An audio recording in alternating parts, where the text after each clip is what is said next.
আমরা আলোচনা শুরু করি। তোমাদের অর্ধেকের মতো হয়তো জয়েন করেছ। তোমাদের এই যে প্র্যাকটিক্যাল কোর্সের আজকে সেকেন্ড স্টাডি আমরা যেটা শুরু করছি সেটা, এবং এটা 2-3টা ক্লাস লাগবে।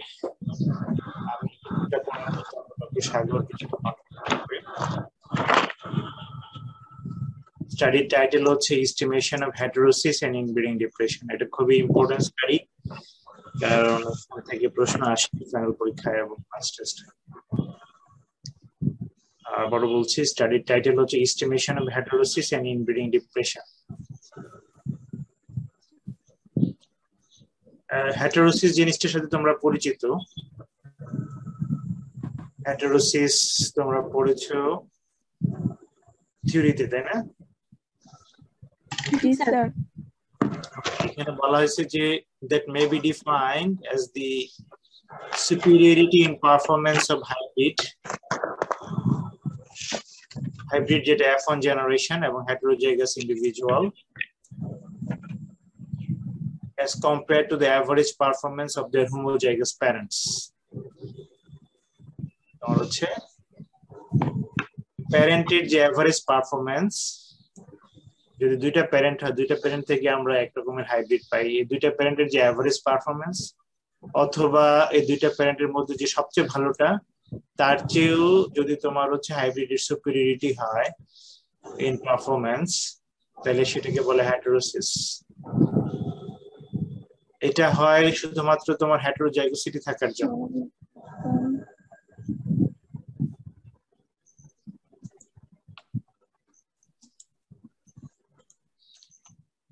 এই যে সুপিরিয়রিটি ইন পারফরম্যান্স সেটা হয় হেটেরোজাইগোসিটি থাকার জন্য। অনেক সময় দেখা যায় যে hybrid is more vigorous than parent. প্যারেন্টের চেয়ে তোমার হাইব্রিড ভিগোরাস, কখনো কখনো লেস ভিগোরাস হতে পারে। Thus the estimated heterosis may be either positive or negative. যখন হাইব্রিড মোর ভিগোরাস হবে তখন হেটেরোসিসের ভ্যালু হবে পজিটিভ, যখন হাইব্রিড লেস ভিগোরাস হবে তখন নেগেটিভ হবে, অথবা অন্য কোনো কারণে হইতে পারে যেটা আমরা আলোচনা করতে পারি। ফর এক্সাম্পল, ইল্ড প্যারেন্ট 1 এবং প্যারেন্ট 2 দুইটা প্যারেন্টের মধ্যে আমরা ক্রস করলাম। প্যারেন্ট 1 এর ধরো ইল্ড ছিল হচ্ছে তোমার 5 টন পার হেক্টর, প্যারেন্ট 2 যার ইল্ড ছিল ধরো তোমার 6 টন পার হেক্টর। এখন এখান থেকে যে F1 আসছে, সেই F1 এর ইল্ড যদি তোমার হয় 8 টন পার হেক্টর, তাহলে তোমার এখানে তোমার ওই যে প্যারেন্ট F1 সেটা তোমার প্যারেন্ট 1 এর চেয়ে সুপিরিয়র, প্যারেন্ট 2 এর চেয়ে সুপিরিয়র, বিষয়টা হচ্ছে এরকম। কিন্তু যদি এরকম হয় যে তোমার প্যারেন্ট 1 এর ডিজিজ ছিল তোমার 50% লিভ স্পট হইতো, প্যারেন্ট 2 তে 30% লিভ স্পট হইতো। এখন তোমার হচ্ছে দুইটাতে ক্রস করার পরে F1 যেটা আসছে সেটাতে 10% ওই ডিজিজটা হয় লিভ স্পট, তাহলে কিন্তু ভ্যালু হিসেবে ডিজিজটা কমে গেছে, ভ্যালু হিসেবে তোমার হচ্ছে ডিজিজ সিভিয়ারিটি কমে গেছে, কিন্তু তোমার এবং হেটেরোসিসের ভ্যালু আসবে নেগেটিভ। কিন্তু তোমার এই নেগেটিভ হেটেরোসিসটাও তোমার হচ্ছে আমাদের কাছে এক্সপেক্টেড বা পজিটিভ। তো হেটেরোসিসের ভ্যালু অনেক সময় তোমার নেগেটিভ হলেও সেটা ডিজায়ারেবল হয়, যেমন ডিজিজ রেজিস্ট্যান্সের ক্ষেত্রে, প্ল্যান্ট হাইটের ক্ষেত্রে। যেসব ক্রপ আমরা শর্ট স্টেচার প্লান্ট চাই তাদের ক্ষেত্রে ধরো তোমার একটা 100 সেন্টিমিটার উঁচু প্ল্যান্টের সাথে ক্রস করলাম, আর একটা তোমার 80, দুটো থেকে ক্রস করে যদি 60 সেন্টিমিটার ডুয়ার প্লান্ট পাও, সেটা যদি তোমার ডিজায়ারেবল হয়, তাহলে সেক্ষেত্রে তোমার হেটেরোসিসের ভ্যালু আসবে নেগেটিভ। কারণ হেটেরোসিসের ভ্যালু নেগেটিভ আসবে কারণ F1 থেকে আমরা প্যারেন্টের পারফরম্যান্স বিয়োগ করি, কিন্তু তারপরেও তোমার হচ্ছে সেই হেটেরোসিসটা desirable. The term for positive heterosis is conventionally reserved for hybrid vigor. তোমার হচ্ছে পজিটিভ হেটেরোসিসটাকে অনেক সময় হাইব্রিড ভিগর বলা হয়। তোমাদের ক্লাসে কি এগুলো পড়ানো হয়েছে, কিভাবে হেটেরোসিসকে মেজার করা হয়, ইকুয়েশন গুলা থিওরিতে? আচ্ছা, জি স্যার।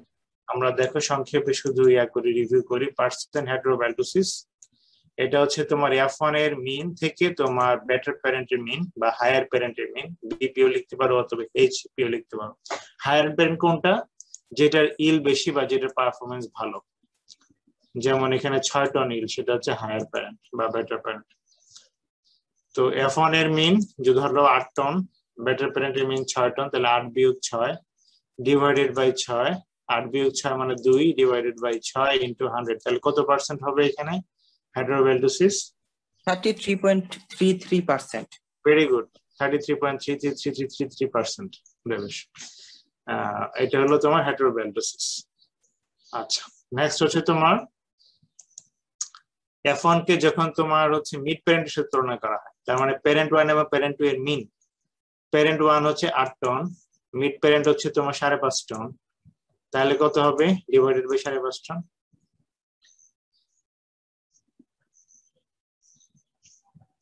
বের করো। তার মানে হচ্ছে মিড প্যারেন্ট হচ্ছে দুইটা প্যারেন্টের এভারেজ 0.55। ওকে, ভেরি গুড। তাহলে সেটা হচ্ছে তোমার রিলেটিভ হেটারোসিস। তাহলে হেটারোবেলটোসিস এর ভ্যালু আসছে বেশি না রিলেটিভ হেটারোসিস এর ভ্যালু বেশি আসছে?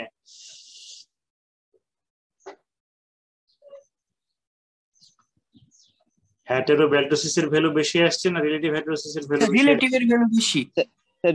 রিলেটিভ বেশি আসছে, কারণ হচ্ছে এখানে আমরা একটা লোয়ার ভ্যালু বিয়োগ করছি মিড প্যারেন্ট, দুইটা প্যারেন্টের এভারেজ, আর এখানে বেস্ট প্যারেন্টটাকে বিয়োগ করছি। নেক্সট হচ্ছে তোমার স্ট্যান্ডার্ড হেটারোসিস বা ইকোনমিক হেটারোসিস বলে অথবা কমার্শিয়াল হেটারোসিস বলে। সেটা হচ্ছে যখন তোমার F1 কে আমরা চেক ভ্যারাইটির সাথে তুলনা করব। চেক ভ্যারাইটি কি তোমরা বুঝো? কোন একটা স্ট্যান্ডার্ড ভ্যারাইটি।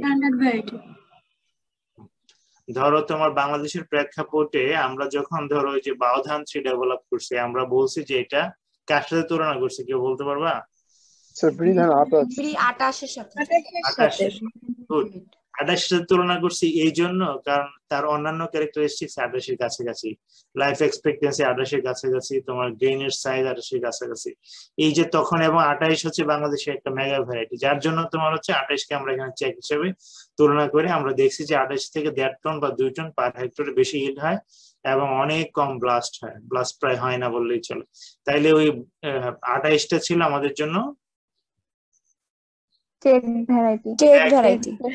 তাইলে আমরা এই যে ওই দিন আমরা ইয়া করলাম, ওই যে মাঠে যে করলাম আমরা, দেখলাম যে F1 এর ইল তোমার 8.8 টন পর্যন্ত আসে বাওধান 3, মাইনাস ধরো তোমার হচ্ছে সিবি 5 টন, এখন কমে গেছে ভাই বিটি ধান 28 এর ইল। তাহলে 8.8 বা 8ই ধরলাম হিসাবে সহজের জন্য এভারেজ। 8 বিয়োগ 3 ডিভাইডেড বাই হচ্ছে তোমার 5, কত পার্সেন্ট?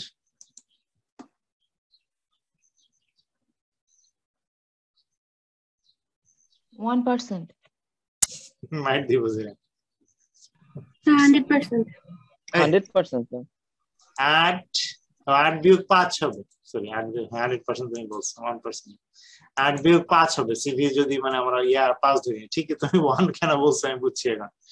তোমার ভুলে বলে ফেলছিলাম 100 বলতে গিয়ে। হ্যাঁ, ইনটু 100 হবে। তো আমি বলতে চাচ্ছি আসলে 3 যদিও বলছে, 8 বিয়োগ 5 ডিভাইডেড বাই 5 60%। 60%। হ্যাঁ, তাহলে এইভাবে আমরা ক্যালকুলেট করি। নেক্সট হচ্ছে হেটারোসিস ওভার F2। এই F1 প্যারেন্ট, হ্যাঁ, যখন তোমার F2 তে যায় তখন হেটারোজাইগোসিটি কত পার্সেন্ট থাকে? Sorry, F1 individual, F1 parent বলা যাবে না, F1 ইন্ডিভিজুয়াল যখন তোমার অফস্প্রিং যখন F2 তে যায় তখন তার মধ্যে হোমোজাইগোসিটি আসে 50%, হেটারোজাইগোসিটি আসে 50%। তারা সাধারণত ইল বা অন্যান্য ট্রেটের জন্য F1 এর ইল বেশি হবে না F2 এর ইল বেশি হবে? F1 এর কারণ আমরা বলতেছি যে F1 টা বেশি, তার মধ্যে হেটারোজাইগোসিটি বেশি আছে, এর জন্য হেটারোসিস। যখন সেগ্রিগেশন হয়ে যাবে তখন ইল কমে যাবে। বুঝতে পারছো বিষয়টা? যার জন্য তোমার ধরো F1 8 টন, F2 যদি 4 টন হয় বা সরি 6 টন হয়, 8 টন বিয়োগ 6 টন 2 টন ডিভাইডেড বাই হচ্ছে 6 টন। 8 বিয়োগ 6 ডিভাইডেড বাই 6 কত? 33.33%। এইভাবে আমরা হেটারোসিস করতে পারি। হেটারোসিস ওভার F3 ও কিন্তু আমরা করতে পারি চাইলে, লাগলে দরকার পড়লে, যদি F3 পপুলেশন দেওয়া থাকে। হেটারোসিস ওভার BC1, হেটারোসিস ওভার BC2, বুঝো না? F1 minus BC1। BC1 মানে কি? Back cross 1 generation, back cross 2 generation, এগুলো আমরা বের করতে পারি প্রয়োজন বোধে। তাইলে heterosis is differentially manifested in reciprocal process.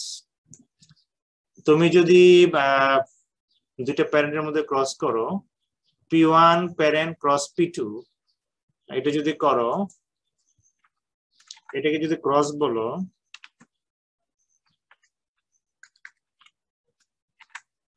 তাহলে রেসিপ্রোকাল ক্রস কি?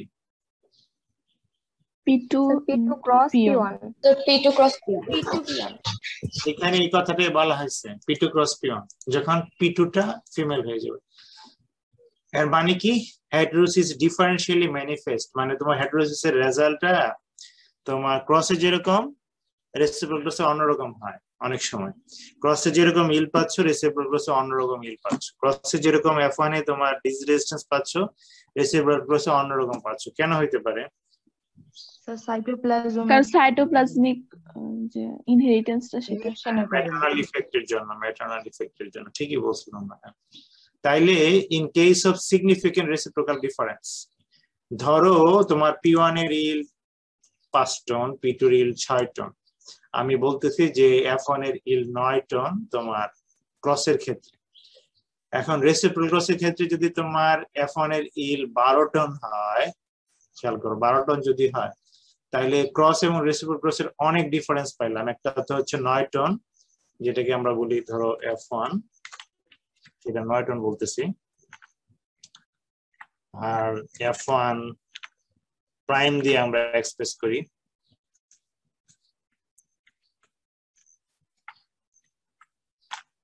F1 এর উপরে তোমার এই ড্যাশটা,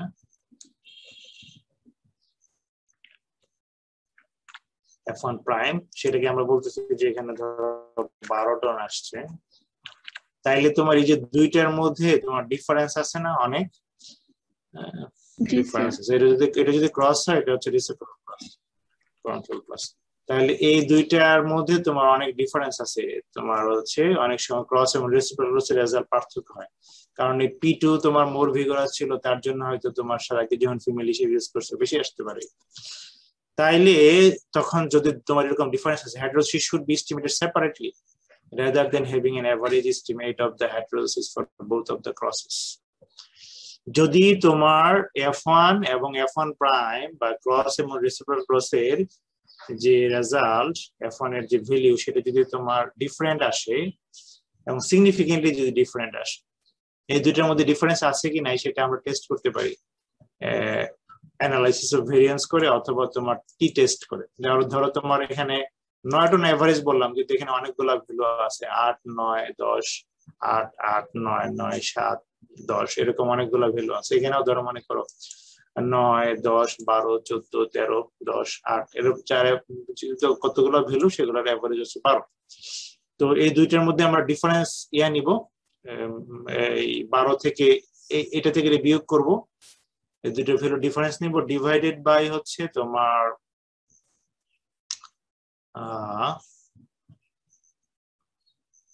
তোমার এই দুইটা ডিফারেন্স ডিভাইডেড বাই হচ্ছে তোমার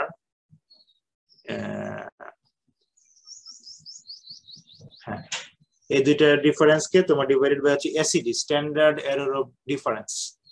এসিডি কে দিয়ে গুণ, এই দুইটাকে ডিফারেন্স কে এসিডি দিয়ে ভাগ করলে টি এর ভ্যালু পাওয়া যায়। আমি কিছুক্ষণ পরে এটা আসছে স্লাইডে আমি দেখাচ্ছি। হ্যাঁ, এই দুইটা, এইটা বিয়োগ এইটা, তাহলে একটা ভ্যালু পাইলা 3, ঠিক আছে? সেটাকে ACD, standard error of difference, এই যে সব কয়টা ভ্যালু পাই বলছি না আমি এখানে, কতগুলো ভ্যালু, F1 এর জন্য কতগুলো ভ্যালু, F1 প্রাইমের জন্য কতগুলো ভ্যালু, ধরো এখানে 10টা ভ্যালু, এখানেও 10টা ভ্যালু, সেইগুলার standard error of difference SED কে দিয়ে ভাগ করলে টি এর ভ্যালু পাওয়া যায়। তাহলে এই টি এর ভ্যালুর সাথে টেবুলেটেড টি এর ভ্যালু কম্পেয়ার করে আমরা বলতে পারি যে এই দুইটার মধ্যে ডিফারেন্স সিগনিফিকেন্ট ছিল কি ছিল না। যদি ডিফারেন্স সিগনিফিকেন্ট হয়, সেক্ষেত্রে আমাদেরকে হেটেরোসিসের ভ্যালু আলাদা আলাদা করে ক্যালকুলেট করতে হবে। যেমন F1 প্রাইমের জন্য একবার, F1 প্রাইমের জন্য বেটার প্যারেন্টের সাথে করলে 12 বিয়োগ 6, বুঝছো না? যেটা আমরা এখানে বলছিলাম 6 টন, P1 এর ইল বলছিলাম 6 টন, আর P2 এর ইল বলছিলাম 5 টন, বুঝছো? তাহলে তোমার হচ্ছে বেটার প্যারেন্ট করলে 12-6 একবার করতে হবে, আরেকটা আলাদা করে করতে হবে 9-6, সেটার জন্য তোমার হেটেরোব্যালিডোসিস বের করার জন্য। আবার রিলেটিভ হেটেরোসিস বা দুইটার জন্য সমান, এই দুটোকে অ্যাভারেজ করতে হবে, 10.5 বিয়োগ করতে হবে, এভাবে করতে হবে। বিয়োগ করে সেটাকে অ্যাসিডি দিয়ে ভাগ করলে, যেমন 12-6 না, বিয়োগ করবো হচ্ছে এইটা বিয়োগ এটা, 12-9 ডিভাইডেড বাই হচ্ছে অ্যাসিডি, তাইলে টি এর ভ্যালু পাওয়া যায়। তাইলে তোমার যদি অ্যাসিডির ভ্যালু আমরা ধরো মনে করো, ধরো হচ্ছে অ্যাসিডির ভ্যালু হচ্ছে 0.5 ফর এক্সাম্পল, তাহলে 12-9 কত? 3, তাই না? ডিভাইডেড বাই হচ্ছে অ্যাসিডির ভ্যালু ধরলাম 6। গুড। তাহলে তোমার হচ্ছে টি এর ভ্যালু আমাদের টেবুলেটে ধরছে, সরি ক্যালকুলেটে টি এর ভ্যালু হচ্ছে 6। এখন যদি টেবুলেটে টি এর ভ্যালু 3 হয় বা 3.5 হয়, তাহলে কি আমাদের এই রেজাল্ট সিগনিফিকেন্ট আসছে না আসেনি?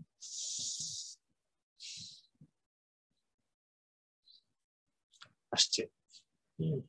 যদি তোমার টেবুলেটেড টি এর ভ্যালু তোমার 3.5 হয়, তাহলে আমার ক্যালকুলেটেড টি এর ভ্যালু কত বললাম এখানে? 6। তাহলে সিগনিফিকেন্ট ডিফারেন্স হচ্ছে সিগনিফিকেন্ট। বুঝতে পারছো? আমার ক্যালকুলেটেড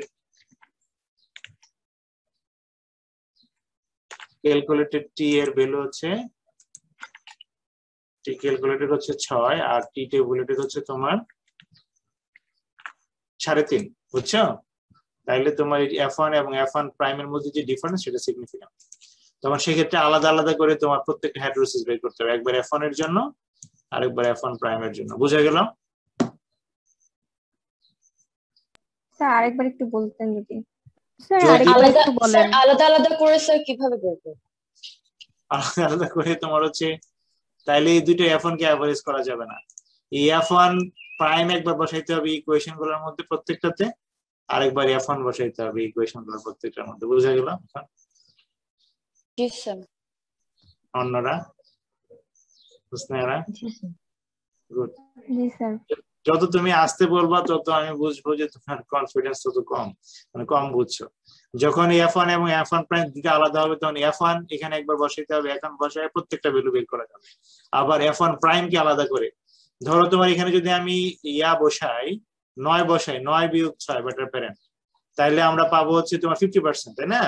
9-6 ডিভাইডেড বাই 6 50%। এখন যদি F1 প্রাইম বসে 12-6 ডিভাইডেড বাই 6, তাহলে তোমার 100%। বুঝা গেল এখন? জি স্যার। এইভাবে এখানকার জন্য তোমার হচ্ছে এই 10.5 দিয়ে করতে হবে, আলাদা আলাদা করতে হবে। বেটার প্যারেন্টের জন্য, বিশেষ করে বেটার প্যারেন্টের জন্য আলাদা আলাদা করতে হবে। স্যার কি স্যার টি ক্যাল যদি স্যার মানে 3.5 এর কম হয় স্যার, তাহলে তো স্যার সিগনিফিকেন্ট হবে না, তাই কি? হবে না, তখন ওই দুটাকে মিন করে ফেলবো। সেক্ষেত্রে ধরো একটা ভ্যালু 9, একটা 9.5 হবে, এরকম। বুঝছো না? কাছাকাছি দুটো ভ্যালু, অত ডিফারেন্স হবে না। আর স্যার যদি 3.5ই হয়, মানে একদম 3.5ই হয়, তাহলে মার্জিনালি সিগনিফিকেন্ট, আলাদা আলাদা করবো। 3.4 হইলে অন্য কথা। বুঝো না? আচ্ছা।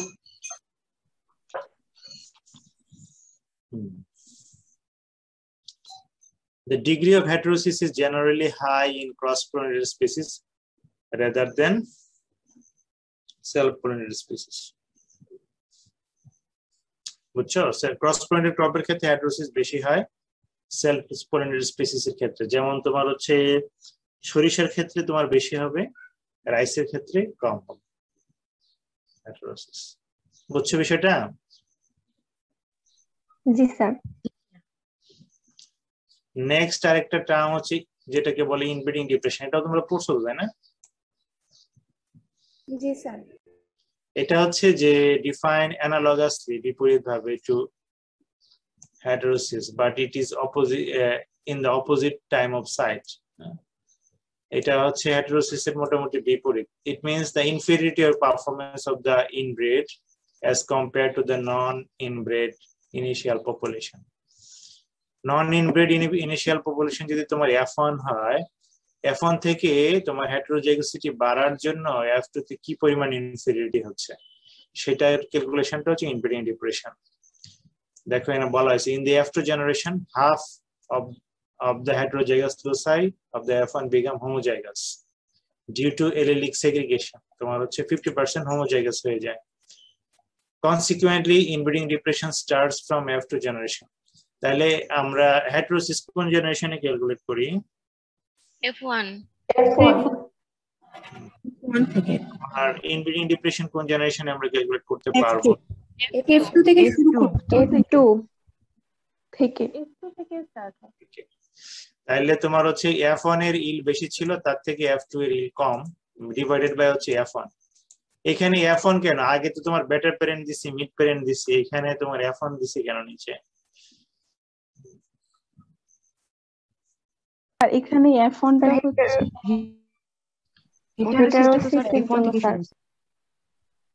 একজন করে বলো।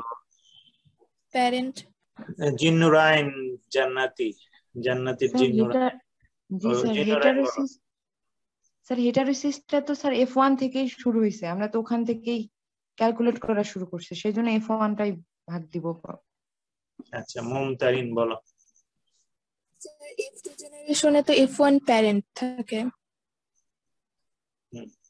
মানে তোমার যখন ঐকিক নিয়মের অঙ্কগুলো করছো, সুদের লাভের অঙ্কগুলো করছো, তখন স্যার পূর্বের যে হেটারোসিস সেটা, হ্যাঁ ইনিশিয়াল ক্যাপিটাল যেটা সেটা নিয়ে তুমি কিন্তু শুরু করছো। তার মানে তোমার প্যারেন্টাল পপুলেশন ছিল F1, সেই জন্য F1। আগে তোমার প্যারেন্টাল পপুলেশন ছিল বিপি, বেটার প্যারেন্ট বা মিড প্যারেন্ট বা সিভি, সেটা এই জন্য।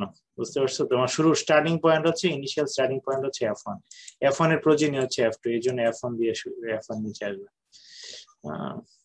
তাহলে তুমি যদি ইনব্রিডিং ডিপ্রেশন F3 পপুলেশনে ক্যালকুলেট করো, F1 minus F3 divided by F1, F1 এর মিন মাইনাস হচ্ছে তোমার F3 এর মিন ডিভাইডেড বাই F1 এর মিন ইনটু হচ্ছে 100। Heterozygosity and inbreeding depression are both manifestation of one and the same genetic phenomenon। বুঝতে পারছো? মানে বিষয়টা তোমার একটা গোড়া একই, তোমার হচ্ছে হেটেরোজাইগোসিটি থাকার জন্য হেটেরোসিস হয়, আবার হেটেরোজাইগোসিটি কমে যাওয়ার জন্যই তোমার ইনব্রিডিং ডিপ্রেশন হয়। তাইলে হচ্ছে বিষয়টা তোমার হচ্ছে সেম জেনেটিক ফেনোমেনন বা একই জিন দিয়ে কন্ট্রোল হচ্ছে। তোমার আগে যে জিনের তোমার হেটেরোজাইগোসিটি ছিল, যার জন্য হেটেরোসিস হয়েছে, তার হেটেরোজাইগোসিটি এখন নাই, এই জন্য ইনব্রিডিং ডিপ্রেশন হয়েছে। এই কথাটা এখানে বলছে। The dependency of the performance of a genotype depends on degree of heterozygosity। যত বেশি হেটেরোজাইগাস তত বেশি হচ্ছে তোমার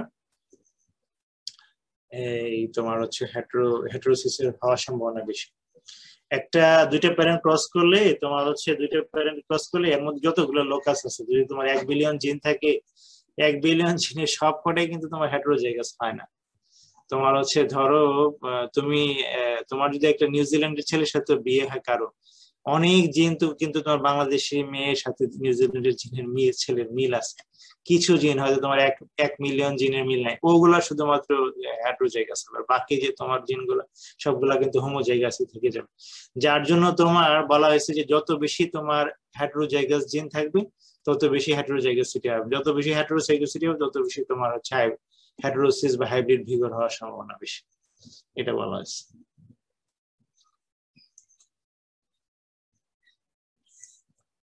বিষয়টা আরেকটু যদি বলি যে এই কথাটা এরকম যে তোমার হচ্ছে বিরিধান 28 এর সাথে বাওধান 3 ক্রস করতেছে। বিরিধান 28 এর সাথে বাওধান 3 এর সব জিন কিন্তু তোমার ডিসিমিলার না, অল্প কিছু জিন ডিসিমিলার। আর যদি তোমার সব জিনই ডিসিমিলার হতো তাহলে ধানই হইতো না। বোঝানোর বিষয়টা, অনেক জিনই তোমার একই রকমই আছে, মানে একই স্টেটে আছে। লাখ লাখ জিনের মধ্যে হয়তো কয়েক হাজার জিন মাত্র তোমার ডিফারেন্ট স্টেটে আছে, বা অল্প কিছু জিন ডিফারেন্ট স্টেটে আছে, ওগুলোর মধ্যে হেটেরোজাইগোসিটি। নেক্সট যেটুকু আছে এইটুকু আমি অলরেডি বলে ফেলছি, significant test for heterosis and inbreeding depression. যেটা বলছি যে তোমার যদি F1 দুইটা আলাদা হয়, একটা F1 এবং F1 প্রাইম, একটা হচ্ছে তোমার ক্রসের, একটা হচ্ছে রেসিপ্রোকাল ক্রসের, তাহলে difference of mean F1 minus F1 prime বা দুইটা ডিফারেন্সের যে ভ্যালুটা, সেটা যদি F1 বড় হয় F1 এর আগে আসতে পারে, পরে আসতে পারে, অথবা এটা পরম মান নিলেই হবে, অ্যাবসলিউট ভ্যালু নিতে হবে। দুটো ডিফারেন্স পজিটিভ ভ্যালু নিতে হবে, ডিভাইডেড বাই হচ্ছে স্ট্যান্ডার্ড এরর অফ ডিফারেন্স। আমি যেটা বলছিলাম যে এটা যদি 3 হয়, এটা যদি 0.5 হয় তাহলে 6, তাহলে টি ক্যালকুলেটর হচ্ছে 6, টেবুলেটেড ভ্যালু যদি 3.5 হয় তাহলে আমার এটা সিগনিফিকেন্ট F1 এবং F1 এর ভ্যালু সিগনিফিকেন্ট।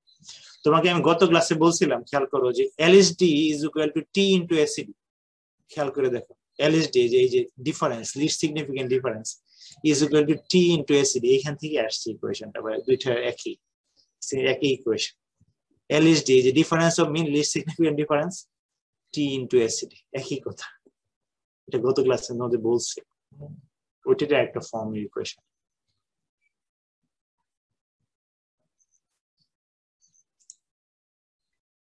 ওই যে দেখো LSD is equal to TACD, তাহলে লিস্ট সিগনিফিকেন্ট ডিফারেন্স মানে যে লিস্ট সিগনিফিকেন্ট ডিফারেন্সটা আমরা এখানে 3 বলছি, এই 3 এর চেয়ে যদি তোমার T ইনটু ACD সেটা তোমার ছোট হয় তাহলে তোমার সিগনিফিকেন্ট।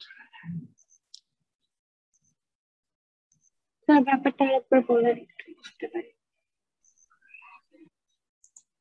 এই যে এই আগের ইকুয়েশনে আমরা কি দেখলাম, আমি বলছি যে এই যে ডিফারেন্সটা যদি তোমার T ইনটু ACD এর চেয়ে বড় হয়, এই ডিফারেন্সটা যদি T ইনটু ACD এর বড় হয়, এইটা LSD গুলো বড় হইতে হবে, তাইলে তোমার হচ্ছে LSD এই দুইটা ডিফারেন্সটা বড় হইতে হবে, তাইলে তোমার এদের মধ্যে সিগনিফিকেন্ট ডিফারেন্স থাকবে। আর এই যে ডিফারেন্সটা যদি ছোট হয় T ইনটু ACD এর চেয়ে, তাইলে তোমার এদের মধ্যে ডিফারেন্স নাই। মানে এই যে গত ক্লাসে যেটা বলছিলাম যে রেঞ্জের মধ্যে পড়ে কিনা ডিফারেন্স। হ্যাঁ, ধরো এটা এই যে গত ক্লাসে বলছিলাম যদি একটা 80 হয় এটা যদি 30 হয় তাহলে ডিফারেন্স হচ্ছে 50, এই তখনই ডিফারেন্স সিগনিফিকেন্ট পাওয়া যাবে। একটা 80 একটা 70, এই ডিফারেন্স হচ্ছে তোমার মাত্র 10, আর T ইনটু ACD এর ভ্যালু তোমার 10 এর চেয়ে বেশি 11, তাহলে এদের মধ্যে সিগনিফিকেন্ট ডিফারেন্স পাওয়া যাবে না, মানে অনেক বড় ডিফারেন্স হতে হবে। যেমন এখানে আমি বলছি যে 8 আর এই যে F1 এবং F1 প্রাইমের মধ্যে ইল্ডের ডিফারেন্স 3 টন, 3 টনের জায়গায় যদি 1 টন হয় তাহলে তুমি হয়তো সিগনিফিকেন্ট ডিফারেন্স নাও পেতে পারো। 3 টনের জায়গায় যদি আধা টন হয় তাহলে সিগনিফিকেন্ট ডিফারেন্স পাওয়া যাবে না। তাহলে এই যে মিনের মধ্যে যখন ডিফারেন্স বেশি হবে, হ্যাঁ, যত বেশি হবে সেটা T ইনটু ACD এর চেয়ে যখন বেশি হবে তখন তাদের মধ্যে ডিফারেন্স সিগনিফিকেন্ট হবে। বোঝা গেল? জি স্যার, বুঝতে পেরেছি। জি স্যার।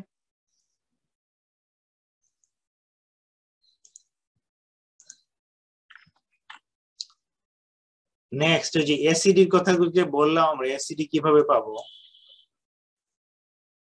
বুঝছো? আমি তোমার এখানে বলছিলাম যে F1 এর 10টা ডাটা আছে, বা F2 এর 10টা ডাটা আছে, বা F1 এর 9টা ডাটা আছে, F2 এর F1 প্রাইমের। এই যে আমি তোমার এখানে বলছিলাম যে আমি এখানে অনেকগুলা ভ্যালু নিছি, নিয়ে তার এভারেজ F1 করছি, এখানে অনেকগুলা ভ্যালু নিয়ে তার এভারেজ করছি। বা তুমি মাঠে একটা ডাটা নিলে তো হবে না, অনেকগুলা নিয়ে তাহলে এভারেজ করতে হবে। তাইলে ধরো এখানে 9টা অবজারভেশন বা 10টা অবজারভেশনের এভারেজ হচ্ছে 9, এখানেও 10টা অবজারভেশনের এভারেজ হচ্ছে 12। সে 10টা অবজারভেশনের জায়গায় এখানে 12টা অবজারভেশন হইতে পারে, 10টা হইতে পারে, ডাজ নট ম্যাটার। যখন তোমার হচ্ছে এরকম হবে তখন তুমি ACD কিভাবে ভ্যালু বের করবে। আমি আজকে ক্লাসে যেগুলো আলোচনা করতেছি এগুলো হচ্ছে আগামী ক্লাসে অঙ্ক করার জন্য, তো আজকে ক্লাসে ভালো করে বোঝার চেষ্টা করো যাতে আগামী ক্লাসে অঙ্ক করতে পারো। সবাই ক্যালকুলেটর কিনছো? SVPM জি স্যার। ওইটা তোমার 2 রকম পাওয়া যায়, একটা আমি পাঠাইছিলাম, একটা কেসিও 1200 টাকা না 1100 টাকা না, একটা 300 টাকা পাওয়া যায়, সেটা দেওয়া হবে তোমাদের চাইনিজ। আচ্ছা, for unequal samples with different variances, যখন তোমার ধরো অবজারভেশন, আমি বলছি যে অবজারভেশন তোমার হচ্ছে নাম্বার অফ অবজারভেশন n 10টা হইতে পারে, ধরো তোমার F1 এর জন্য 10টা, F1 প্রাইমের জন্য 10টা। যখন 10টাই হবে তখন তোমার n কমন। যখন একটাতে 10টা অবজারভেশন নিছে, একটাতে 12টা অবজারভেশন নিছে, তখন n ডিফারেন্ট, n1 এবং এটাই বলছে যে ফর আনইকুয়াল স্যাম্পলস, F1 এর স্যাম্পলের সংখ্যা 10, F1 প্রাইমের স্যাম্পলের সংখ্যা ধরো 12, সেক্ষেত্রে তোমার F1 এর ভেরিয়েন্স বের করতে হবে, ওই 10টা অবজারভেশনের ভেরিয়েন্স বের করতে হবে, F1 প্রাইমের 12টা অবজারভেশনের ভেরিয়েন্স বের করতে হবে। আমি আবার বলতেছি, F1 এর যে 10টা অবজারভেশন তার ভেরিয়েন্স বের করতে হবে, সাম অফ স্কয়ারস। এই F1 প্রাইমের 10টা অবজারভেশনের তোমার হচ্ছে 12টা অবজারভেশনের ভেরিয়েন্স বের করতে হবে। এখানে 10টা বলতেছি, এখানে 12টা অবজারভেশন বলতেছি, তাহলে ডিভাইডেড বাই হচ্ছে এখানে 10, এখানে হচ্ছে ডিভাইডেড বাই 12। এটা করে দুটো ভ্যালু যোগ করে স্কয়ার রুট করলে ACD পাওয়া যাবে আনইকুয়াল স্যাম্পলের জন্য। আনইকুয়াল স্যাম্পল কার বলো তো?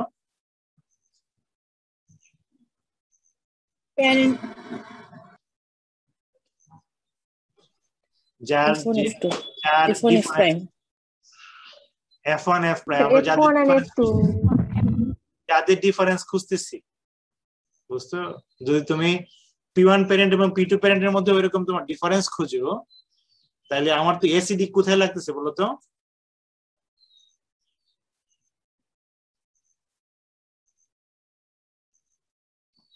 স্যার টি এর ভ্যালু বের করতে, টি এর সাথে গুণ করার জন্য, এই যে একটু আগে বলছি টি এর সাথে গুণ করার জন্য। এটা কিন্তু ইউনিভার্সাল। এখন যে শিখতেছো এটা কিন্তু শুধুমাত্র F1 এবং F1 প্রাইমের মধ্যে ডিফারেন্স খোঁজাই না, সারা জীবন যে কোনো দুই গ্রুপ ডাটার মধ্যে তোমার হচ্ছে যদি তোমার হচ্ছে সিগনিফিকেন্ট ভেরিয়েশন আছে কিনা টি টেস্ট করার জন্য এইভাবে করা হয়।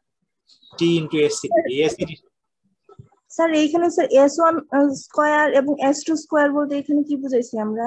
ভেরিয়েন্স, প্রথম পপুলেশনের প্রথম যে ডাটাটা সেটার ভেরিয়েন্স, দ্বিতীয় ডাটাটার ভেরিয়েন্স। প্রথম ডাটাটা যদি F1 হয়, F1 এর যে 10টা ডাটা সেটার ভেরিয়েন্স, F1 প্রাইমের যে 12টা ডাটা সেটার ভেরিয়েন্স। বুঝতে পারছি স্যার।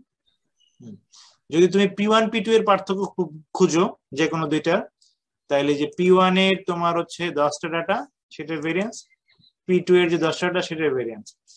এরকম ভাবে এমনও বলতে পারি আমি যে তুমি ধরো এই সেমিস্টারে কয়টা কোর্স? 6টা কোর্স তোমাদের ফর এক্সাম্পল, হ্যাঁ 6টা কোর্সে কি 6টা পরীক্ষা না 12টা পরীক্ষা হয় তোমাদের প্র্যাকটিক্যাল সহ? 12টা স্যার, 12টা কোর্সে 12টা পরীক্ষা, ঠিক আছে? 12টা কোর্স 12টা পরীক্ষা হুসনিয়ারা এবং তোমার হচ্ছে সেকেন্ড এখানে দেখা যাচ্ছে জিন্নু রায়, ঠিক আছে? এই হুসনিয়ারার 12টা কোর্সের যে নাম্বার, তুমি মনে করো নাম্বার গুলা জানো অথবা জিপিএ জানো, এই 12টা কোর্সের নাম্বারের তোমার ভেরিয়েন্স। আর হচ্ছে তোমার জুন্নু রাইনের তোমার হচ্ছে 12টা কোর্সের নাম্বারের ভেরিয়েন্স। ধরো তোমার 80 পাইছো, একটা 82 পাইছো, 90 পাইছো, 95 পাইছো, 50 পাইছো, 60 পাইছো, এই সংখ্যাগুলোর ভেরিয়েন্স। জিন্নু রাইনেরও তোমার হচ্ছে ধরো 82 পাইছো, 70 পাইছো, 75 পাইছো, এই যে 10টা নাম্বার সেগুলোর ভেরিয়েন্স ডিভাইডেড বাই তোমার 12, ওরও 12, বুঝো নাই? এরকম। তাইলে তোমার এরপরে আমরা এসিডি ভ্যালু পাইলাম তোমাদের জন্য। এখন টি ইনটু এসিডি, যে টি ইনটু এসিডি আমি করব। টি এর ভ্যালু কার কত ইয়াতে কত ডিগ্রিজ অফ ফ্রিডমে? 12 আর 12 24। ওর কটার সংখ্যা? 12 সংখ্যা, এখানে 12 সংখ্যা, 24 বিয়োগ 1 23টা অবজারভেশন এখানে। আচ্ছা 23 হচ্ছে ডিগ্রিজ অফ ফ্রিডম। টি এর ভ্যালু 23 ডিগ্রিজ অফ ফ্রিডমে নিয়ে, হ্যাঁ, আর এখানে তোমার হচ্ছে এই যে তোমার হুসনিয়ারার যে 12টা কোর্সের নাম্বারের এভারেজ, মনে করো কে বেশি ভালো নাম্বার জিপিএ পাবে আমি জানি না। আচ্ছা হুসনিয়ারা কি ফার্স্ট বানাই দেবে। হুসনিয়ারার ধরো 12টা কোর্সের এভারেজ হচ্ছে 80, আর জিন্নু রাইনের 12টা কোর্সের এভারেজ হচ্ছে তোমার ধরো 70। 70 বিয়োগ 80 কত হলো? 10, তাই না? তাইলে টি এর মান ধরো 2.5 ইন্টু এসিডি এর একটা ভ্যালু পাইলাম না এখানে সবগুলা থেকে? 2.5 ইন্টু এসিডি, 2.5 ইন্টু এসিডি এর ভ্যালু পাইলাম 2। তাহলে তোমার হচ্ছে টি এর মান বলছিলাম 2.5 ইন্টু 2 5। আর এদের দুজনের মিনের ডিফারেন্স কত?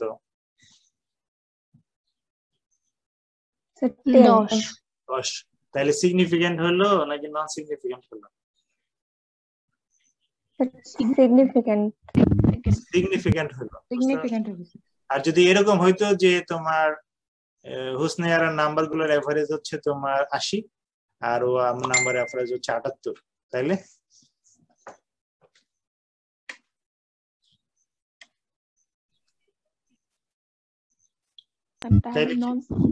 নন সিগনিফিকেন্ট। তাদের এই যে নাম্বার গুলো পাইছে সেগুলো নন সিগনিফিকেন্ট। তাহলে বাস্তব জীবনের যে কোনো ক্ষেত্রে তুমি এখন টি টেস্ট করতে পারবা, পারা উচিত, বুঝো না? এটাই টি টেস্ট বা এলএসডি টেস্ট, একই কথা। তাহলে আমরা এখানে করতেছিলাম কিসের একটা জন্য? কোশ্চেন ছিল স্যার। বলেন স্যার দুইজনের যদি স্যার 12টা সাবজেক্ট হয় সেক্ষেত্রে স্যার N1 আর N2 স্যার দুটাই কি 12 করে হবে নাকি স্যার? এটা একটু বুঝিনি, মানে আনইকুয়াল সিম্পল এর ক্ষেত্রে। না, যোগ করার সময় ইয়া বের করার সময় 12 12 24 হবে।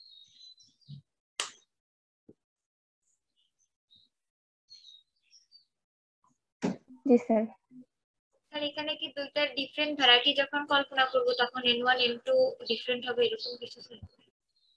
না কল্পনা না, তুমি আর তোমার হাতে ডাটা আছে, ধরো তোমার একটার জন্য 12টা, আরেকটার জন্য ডাটা আছে তোমার হচ্ছে 10টা, বুঝছো? তুমি যখন গাছ মাঠে লাগাইছিলা 12টা করে গাছ, বুঝছো? ধরো তোমার হচ্ছে F1 এ 2টা গাছ মারা গেছে, ঠিক আছে, মাঠে তোমার 10টা গাছই আছে, আর F1 প্রাইমে 12টা গাছ আছে, বুঝছো বিষয়টা? জি স্যার। বিষয়টা এরকম।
আচ্ছা, নেক্সট হচ্ছে তোমার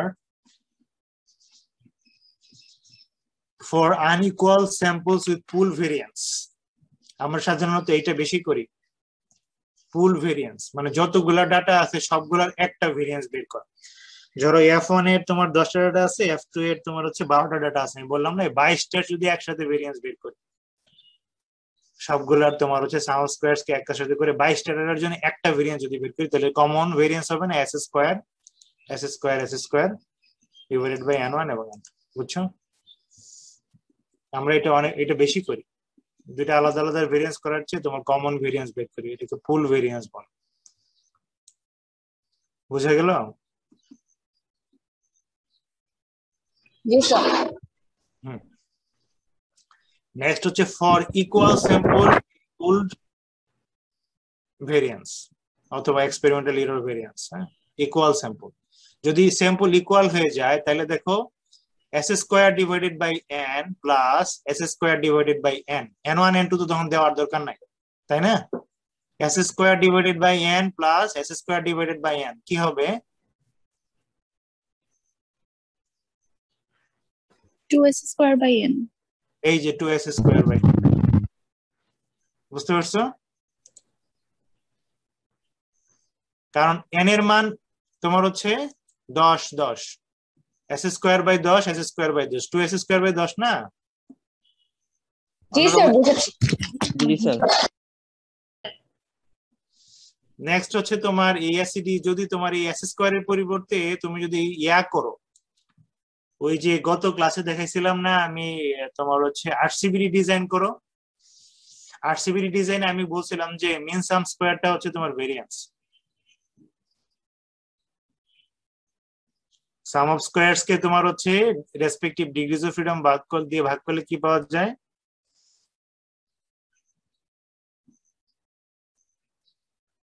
ভুলে গেছি, মিন স্কয়ার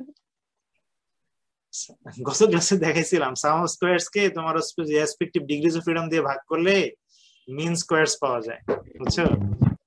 এই এররের যে মিন সাম স্কয়ার এটি হচ্ছে তোমার ভেরিয়েন্স, এরর ভেরিয়েন্স, বুঝছো? সেটা এই যে 2 into error variance divided by হচ্ছে নাম্বার অফ রেপ্লিকেশন, মানে হচ্ছে সেটা হচ্ছে n।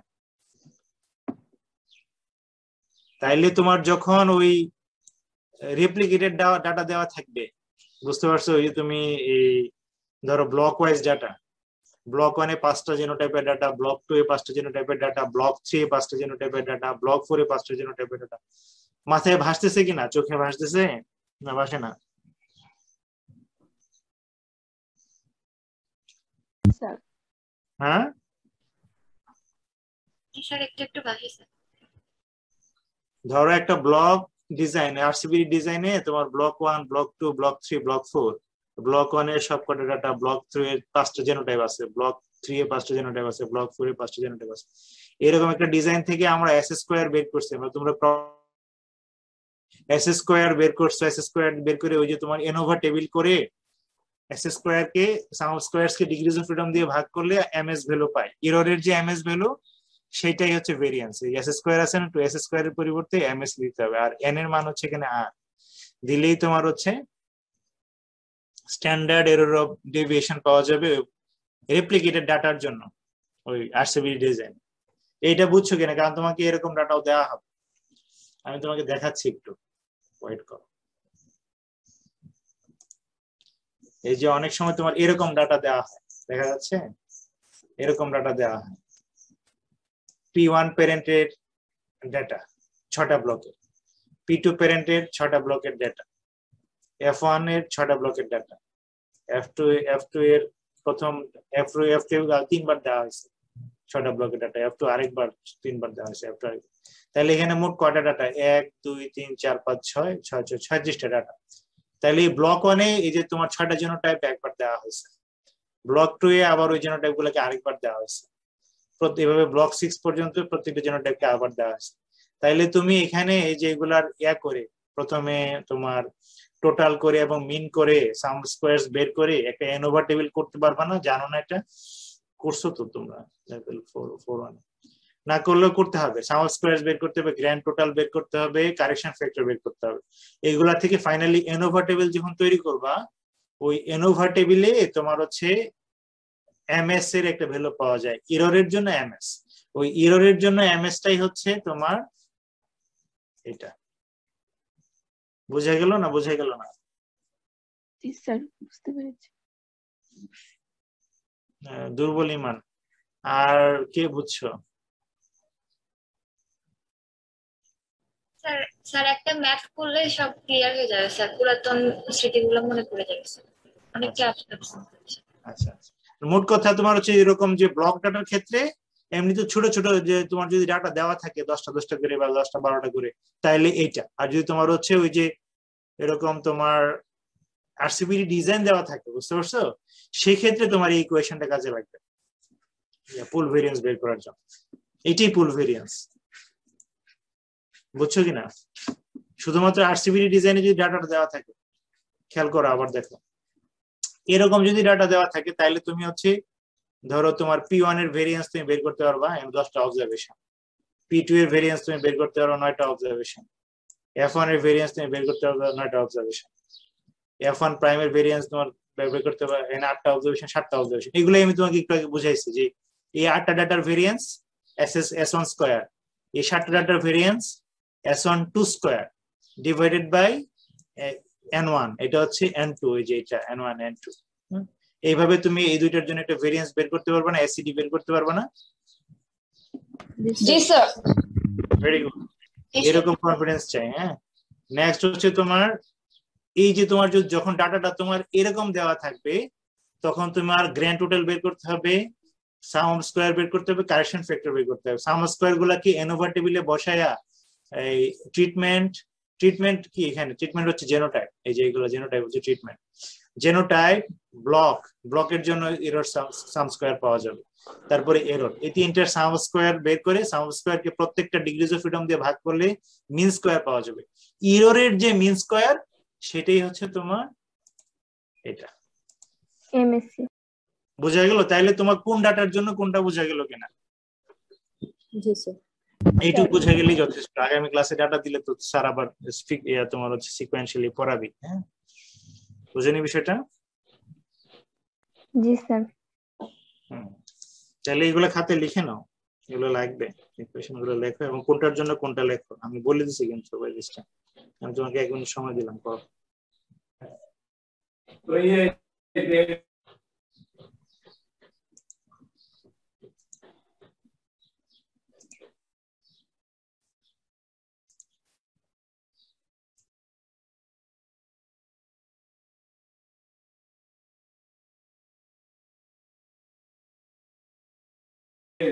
ধান কাটছে, হারে ধান কাটছে কি?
তাইলে ধরো তোমার যদি ডাটা এরকম দেওয়া থাকে P1, P2, F1, F2, F1, F1 prime এবং F2, যেখানে F2 এর অনেকগুলো ডাটা, 19টা, F1 এর জন্য 7টা, F1 প্রাইমের জন্য F1 প্রাইমের জন্য 7টা, F1 এর জন্য 8টা এবং F2 P2 এর জন্য 9টা, P1 এর জন্য 10টা, এরকম ডাটা দেওয়া আছে অনেকগুলো। হ্যাঁ, এরকম ডাটা যদি দেওয়া থাকে সেক্ষেত্রে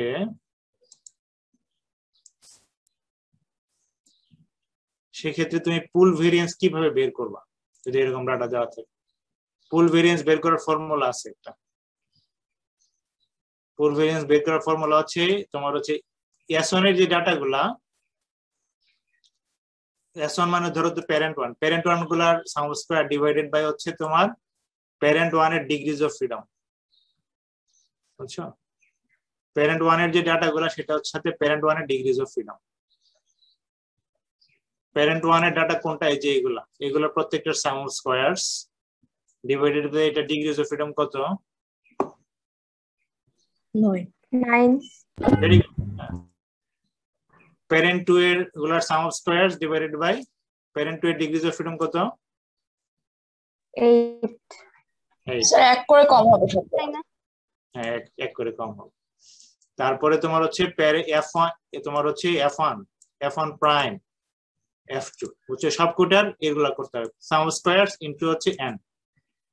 এই সবটাকে বড় দাগ দিয়ে নিচে ভাগ করতে হবে n1 plus n2 plus n3 plus n4 plus n5, parent 1, parent 2, F1 prime, F1, F1 prime, F2 সবগুলার ডিগ্রিজ অফ ফ্রিডম যোগ করে সেটাকে ভাগ করতে হবে।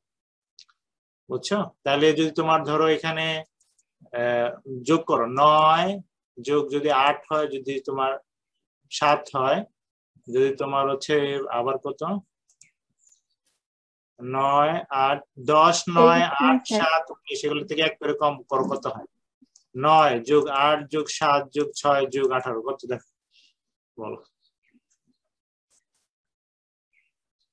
48। এই 48 দিয়ে এখানে সবটাকে ভাগ করতে হবে। এই যে নিচের অংশটুকু, এই ভাগটা এখানে খেয়াল করো, এটা ওইভাবে লম্বা করে ভাগ দিলে ভালো হইতো আর কি। হ্যাঁ, সবটা করার পরে 48 দিয়ে ভাগ দিতে হবে। বুঝতে পারছো? S1 square n1, S1 square to n2 dot dot dot dot করে সবটা করে তোমার হচ্ছে এটাকে এখানে ব্র্যাকেট ক্লোজ দিয়ে কনফিউশন না।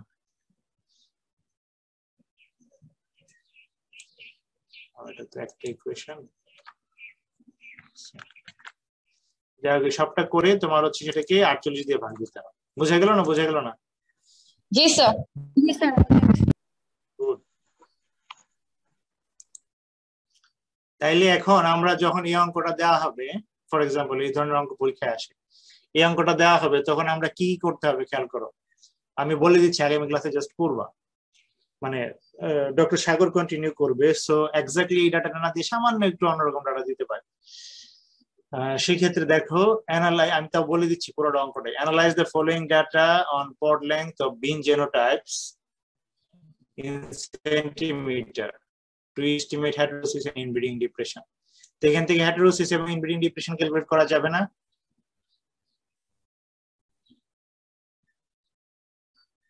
জি জি স্যার, F1 আর heterosis F2 বের করার ভ্যালু জন্য কি করতে হবে বলো?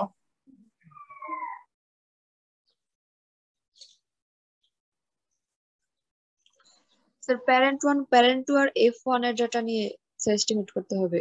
প্যারেন্ট 1 আর প্যারেন্ট 2 থেকে F1 টা কতটা স্যার মানে বেশি হয়েছে এটা বের করতে হবে। মানে এভারেজ ভ্যালু হইলে তুমি পারতেছো, আর কিছু লাগতেছে না তো তোমার হেটেরোসিস বের করার জন্য পার্সেন্ট, তাই না? না স্যার।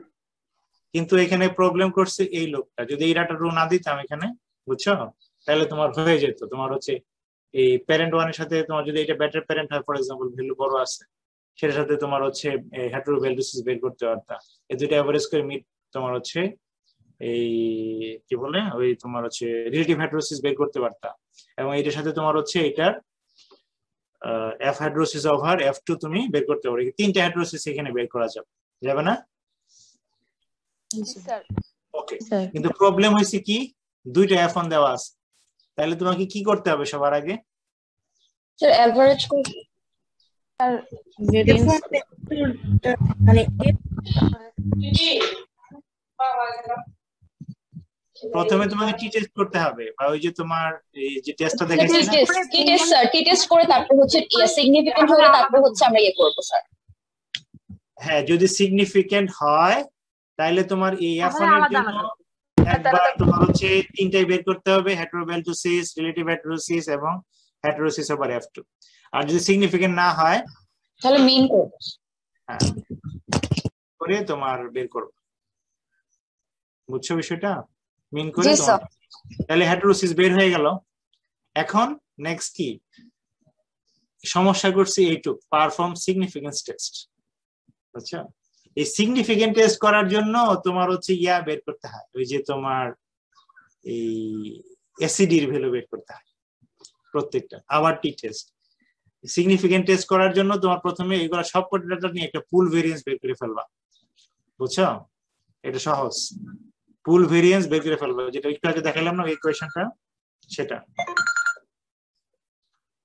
ডক্টর সাগর, ওই আমি প্রায় ক্লাসের শেষের দিকে, শোনা আমার মনে হয় তুমি যদি ওদেরকে যে অঙ্কগুলা পড়াবা, শুধু অঙ্কগুলার ইয়াগুলা দিয়ে দিতা, মানে এই যে অঙ্কগুলার শীটটা, মানে যে 4টা অঙ্ক বা 5টা অঙ্ক পড়াবা, তাহলে ওরা একটু দেখে আসতে পারতো। আমি আমার যেটা কাছে যে ডাটা গুলো আছে সেগুলো আমি বুঝিয়ে দিচ্ছি, সমস্যা হবে না। কিন্তু তুমি এটা ওদের দিয়ে দিও, হয় আইদার ইমেলে দিয়ে দাও বা এখন যদি জয়েন করি। হ্যাঁ, ওকে ওকে। না না না, ওই তোমার ওই ক্লাসের ওই লিঙ্কই হয়, ওই থিওরি ক্লাস যেভাবে নিয়েছে সেভাবে। 9 তারিখে মনে 11টা ক্লাস। হ্যাঁ, ওকে ঠিক আছে, তাহলে তুমি এর আগেই আজকে পারলে অঙ্ক দিয়ে দিও।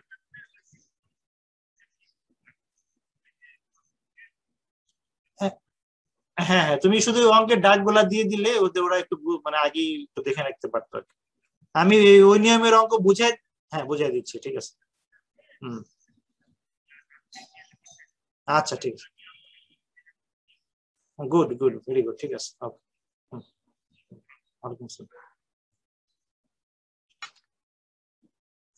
তাইলে তোমাদের হচ্ছে যে অঙ্কগুলা করানো হবে সেগুলার আজকেই তোমার ওই যে ইয়াগুলা দিয়ে দিবে, যে আমি তো অঙ্কের ডাক দেখাইলাম না, অঙ্কটা দেখাইলাম না, যেটা পরীক্ষায় থাকবে ফর এক্সাম্পল, এরকমই থাকে। একটা সংখ্যা আমরা চেঞ্জ করে যদি তুমি এক্স্যাক্টলি কপি না করতে পারো, বুঝছো না এই বিষয়টা? জি স্যার। কারণ একই রেজাল্ট যাতে না আসে এই জন্য সংখ্যা চেঞ্জ করে দিই, হয়তো প্যারেন্ট 1 কে প্যারেন্ট 2 বানায় দিই, বা তোমার এখানে কয়েকটা ভ্যালু চেঞ্জ করে দিলেই, দুইটা ভ্যালু চেঞ্জ করে দিলেই রেজাল্ট চেঞ্জ হয়ে যাবে, কারণ এক্স্যাক্টলি ওটা কপি করা যাবে। তো তোমাদেরকে অঙ্কগুলো দিয়ে দিবে, আমার কাছে 4টা আছে, এরকমই 4-5টা অঙ্ক তোমাকে স্যার করাবে। তো তো একই একদম হুবহু একই রকমই পাবা, অসুবিধা হবে না। তাহলে এখানে আমাদের তুমি হেটেরোসিস কিন্তু বের করে ফেলছো, পারছো না মনে মনে? স্যার হ্যাঁ, গুড।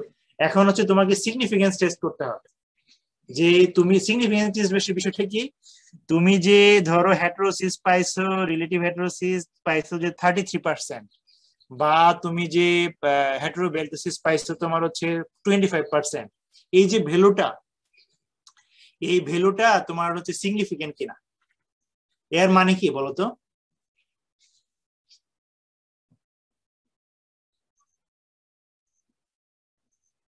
তাদের পারফরমেন্স একই আছে কিনা। হ্যাঁ, সিগনিফিকেন্ট টেস্ট করলে এটা বোঝা যাবে যে তোমার হচ্ছে যে হেটেরোসিসের যে ভ্যালুটা পাইছি, যে পরিমাণ হেটেরোসিস পাইছি এটা সিগনিফিকেন্ট কিনা। এর মানে হচ্ছে বাস্তবে যে F1 এর সাথে যে তুমি P2 প্যারেন্টের যে ডিফারেন্সটা সেটা সিগনিফিকেন্ট কিনা। কারণ তুমি হেটেরোবেলটোসিস বের করতেছো, কিন্তু এই যে এখানে ভ্যালু এইটার বেশি, আমি এই জন্য P2 বলতেছি। দেখো এখানে ভ্যালুগুলা দেখলেই বোঝা যায়, 25, 28, 29, 26, 30, 31, 30। এখানে হচ্ছে 20, 22, একটু কম কম, তাই না? তাই না? তাইলে এই F1 এর যে এভারেজ, হ্যাঁ, এর সাথে যে তোমার F2 এ P2 এর যে এভারেজ, এই দুটোর যে মিনের ডিফারেন্স, এটা সিগনিফিকেন্ট কিনা। এটা কিন্তু আমি তোমাকে অলরেডি দেখাইছি কিভাবে টি টেস্ট করতে হয়। বলছি আমি তখন এই দুইটা দিয়ে, এখন হচ্ছে এই দুইটা দিয়ে, বুঝছো? এই দুইটা টি টেস্ট বুঝা গেল?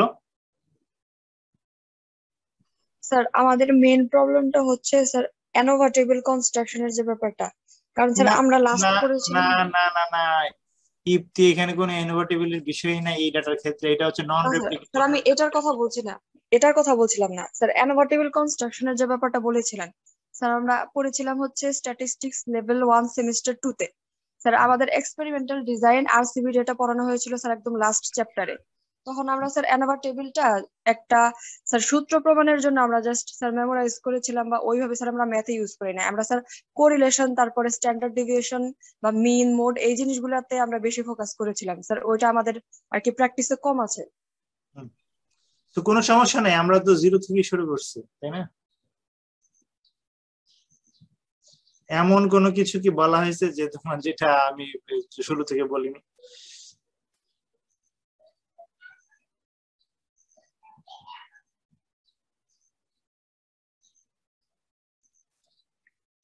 বলো। স্যার এখানে তো বুঝতে পারছি স্যার, মানে এই এই প্রবলেম 1 যেটা, প্রবলেম 1 এ কোনো প্রবলেম হবে না, কিন্তু স্যার ওই যে একটা স্যার এরর ভেরিয়েন্স এসিডি যেটা স্টেপ বাই স্টেপ করানো হবে, অসুবিধা নেই, ক্লাসে স্টেপ বাই স্টেপ করানো হবে। আচ্ছা, তাহলে আমি এখন যেটা বলতেছি সেটা বুঝো। তাহলে তোমার হচ্ছে আমি যে ধরো F1 এর সাপেক্ষে হেটেরোবেলটোসিস পাইছি তোমার হচ্ছে 25%, এই 25% যে ভ্যালুটা এটা সিগনিফিকেন্ট কিনা, সিগনিফিকেন্ট টেস্ট কি দিয়ে, কোন টেস্ট দিয়ে করি?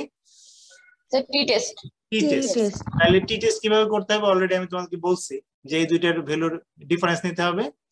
এই তোমার হচ্ছে এসিডি ভ্যালু বের করতে হবে। এসিডি ভ্যালু বের করতে হলে এইটার তোমার হচ্ছে S1 স্কয়ার বের করতে হবে, এইটার ভেরিয়েন্স বের করতে হবে, এইটার ভেরিয়েন্স বের করতে হবে। এইটার ভেরিয়েন্স কে এইটার n1 দিয়ে ভাগ, এইটার ভেরিয়েন্স কে এইটার n1 দিয়ে ভাগ করে টোটাল এসিডিটা বের করে দিই। হ্যাঁ, এসিডিটা বের করলে এসিডি ইনটু টি, তারপরে ওই দুটো ডিফারেন্সের সাথে পার্থক্যটা দেখবো, তাহলে তোমার হচ্ছে সিগনিফিকেন্ট কিনা বলে দিতে পারবো। অথবা আমরা সব কোডাটার পুল ভেরিয়েন্স বের করব, সেটা হবে S1 S স্কয়ার, তাই না? সব কোডাটার যদি পুল ভেরিয়েন্স বের করি সেটাকে বলে তোমার হচ্ছে S এর স্কয়ার।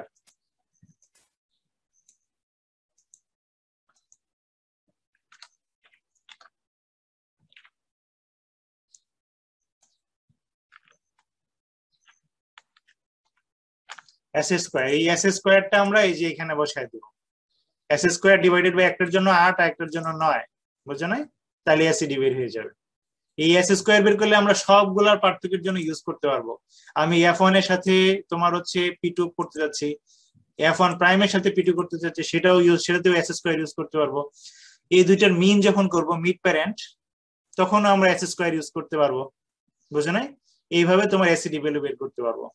F2 এর সাথে যখন F1 কম্পেয়ার করতেছি তখনও S স্কয়ার ইউজ করতে পারবো এই ইকুয়েশন গুলাতে। হ্যাঁ, করে আমরা এটা করতে পারবো। বুঝা যাচ্ছে না? বোঝা যাচ্ছে না? স্যার হেটারোসিস তো রিলেটিভ তারপরে হচ্ছে হেটারোবেলটেসিস এগুলো সবই বের করা যায়, তাহলে কি সবগুলোই করব নাকি সবগুলোর সিগনিফিকেন্ট টেস্ট করতে হবে। তোমার হচ্ছে তোমার হেটারোবেলটেসিস এর জন্য সিগনিফিকেন্ট টেস্ট করতে হবে, রিলেটিভ হেটারোসিস এর জন্য সিগনিফিকেন্ট টেস্ট করতে হবে, হেটারোসিস ওভার F2 এর জন্য সিগনিফিকেন্ট টেস্ট করতে হবে। যখন তোমার হেটারোসিস ওভার F2 এর সিগনিফিকেন্ট টেস্ট করবে তখন এই দুইটার মধ্যে কম্পেয়ার করতে হবে, F1 এবং F2, এই দুইটার এসিডি নিতে হবে। অথবা পুল ভেরিয়েন্স যদি বের করো, সবগুলোর ভেরিয়েন্স একসাথে বের করলে এই SS স্কয়ার বসায় দিলেই হবে। ধরো তোমার হচ্ছে F1 এবং F2 এর মধ্যে করতেছো, তাহলে SS স্কয়ারের একটা ভ্যালু বের করছো না, সেটার সাথে এখানে F1 এর F2 এর ভ্যালু বসাইতে হবে আর এখানে F1 এর ভ্যালু বসাইতে হবে। বুঝছো? স্যার বুঝতে পারছি। গুড। স্যার এখানে F1 টা যেটা বলছেন সেটা কি সিগনিফিকেন্ট মানটা মানে মিনটা F1 আর F1 প্রাইমে? F1 এবং F1 প্রাইমে মিন ইউজ করব কখন বলো তো? টি টেস্ট যখন সিগনিফিকেন্ট হবে না, টি টেস্ট যখন সিগনিফিকেন্ট হবে না, এই দুইটার মধ্যে যখন স্ট্যাটিস্টিক্যালি কোনো সিগনিফিকেন্ট ডিফারেন্স নাই তখন মিন করব। আর যদি তোমার সিগনিফিকেন্ট ডিফারেন্স থাকে তাহলে F1 এর জন্য একবার ওই তিনটাই করতে হবে, F1 প্রাইমের জন্য একবার তিনটাই করতে হবে।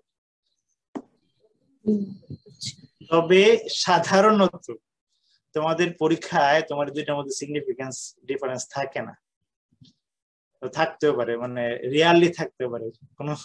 কোনো স্যার যদি মনে করে যে একটু বেশি করে করেন তাহলে থাকতেও পারে, এটা তোমার হচ্ছে ইয়া না, তো সাধারণত থাকে না, এটা হচ্ছে কমন। আমরা খুবই কাইন্ড সাধারণ ছাত্রদের প্রতি, কারণ তোমার হচ্ছে তাহলে তোমার কাজ কমে গেল না, অর্ধেক হয়ে গেল না।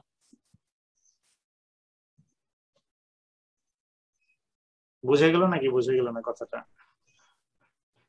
স্যার আমরা যদি জি খাতায় স্যার, না থাকলে তো কাজ কমে যাবে স্যার। স্যার আমরা এখন যদি খাতায় করি তাহলে একটু সুবিধা হয় স্যার, ক্লিয়ার হবে। হ্যাঁ করবো তো, কাল নেক্সট ক্লাস থেকেই করবা। আগামী দুইটা ক্লাসে খালি 4টা অঙ্কই করবো, বুঝো নাই? আমি এই জন্য আমি সবগুলো বুঝিয়ে দেওয়ার চেষ্টা করতেছি। কেউ হয়তো বুঝতেছে পুরোটা, কেউ হয়তো পুরোটা বুঝতেছে না, কিন্তু তোমার জিনিসগুলো তাও তোমার ভিতরে যদি ঢুকে আর কি, স্যার ম্যাথ করলে ক্লিয়ার হয়ে যাবে একদম। তারপরে সবার হবে না। তারপর এখানে আরেকটা প্রবলেম দেওয়া আছে, এখানে তোমার দুইটা F1 নাই, তাহলে এখানে এটা আরো সহজ, তাই না? জি স্যার। হ্যাঁ এরকম হতো। তারপরে তোমার এখানে আরেকটা প্রবলেম আছে, যেখানে তোমার হচ্ছে এই যে ডাটা একটু আগে দেখাইছিলাম, যেটা রেপ্লিকেটেড ডাটা, সেগুলো সবটা করে অ্যানালাইসিস অফ ভেরিয়েন্স করতে হবে আগে। অ্যানালাইসিস অফ ভেরিয়েন্স করে এনোভা টেবিল যখন তৈরি করবা, তা আমি গত লেকচারে একটু যাই।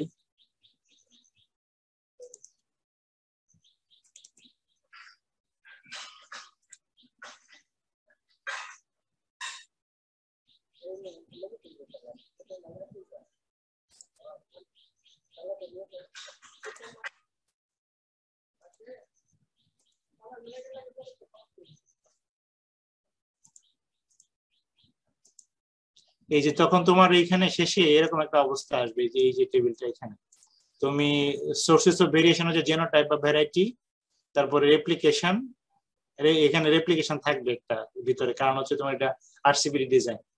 রেপ্লিকেশন এবং এরর, ডিগ্রিজ অফ ফ্রিডম থাকবে প্রত্যেকটার, সাম অফ স্কয়ারস আসবে, adjust some of square.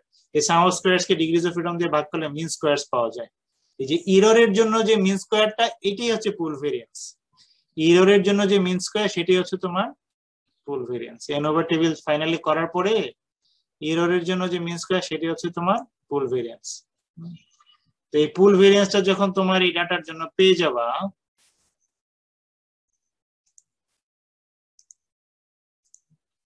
Pool variance যখন পেয়ে যাবা, P1 এর মিন তো এখান থেকে বের করতে পারবা, P1 এর ভেরিয়েন্স এখান থেকে বের করতে পারবা। P1 এর যে কয়টা ডাটা, এখানে 6টা ডাটা না, P2 এর জন্য মিন বের করতে পারবা, ভেরিয়েন্স বের করতে পারবা না? F1 এর 6টা ডাটার মিন ভেরিয়েন্স বের করতে পারবা না?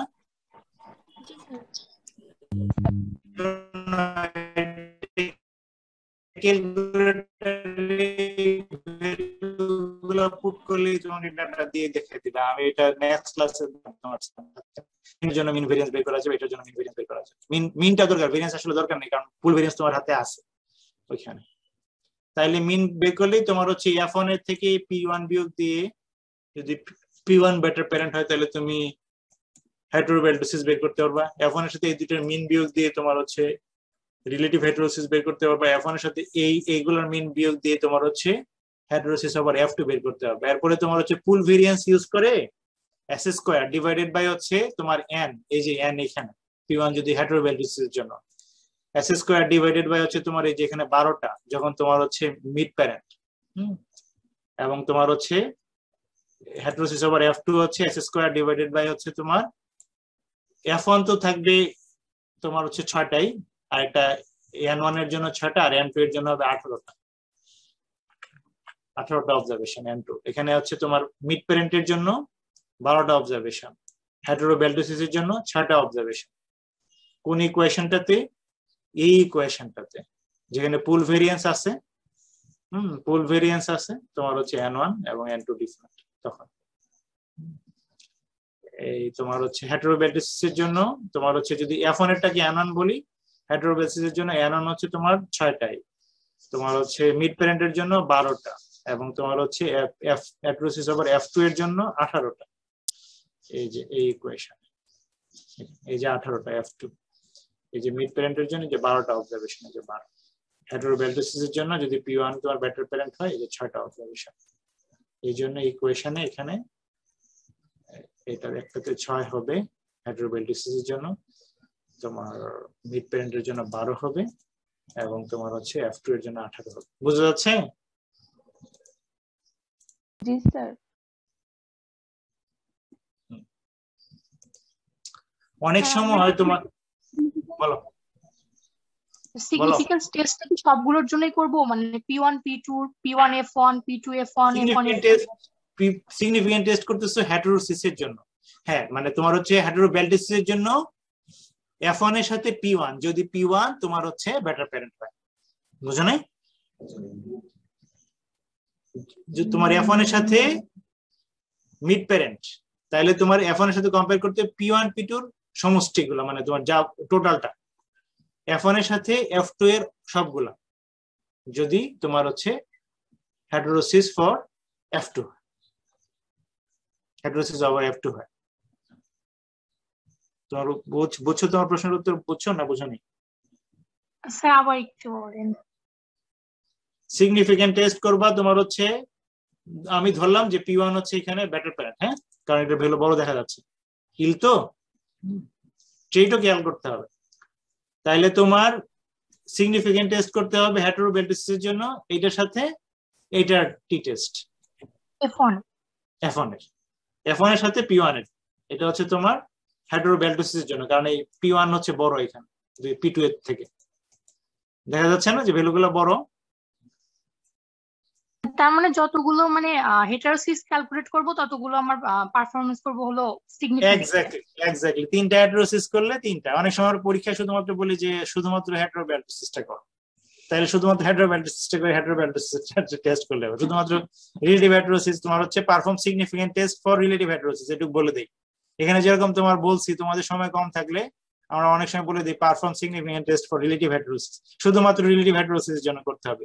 F1 এর সাথে ওই দুইটা প্যারেন্টের টোটালটা নিয়ে ভেরিয়েন্স, টোটাল ভেরিয়েন্সটা নিয়ে, অথবা ফুল ভেরিয়েন্স।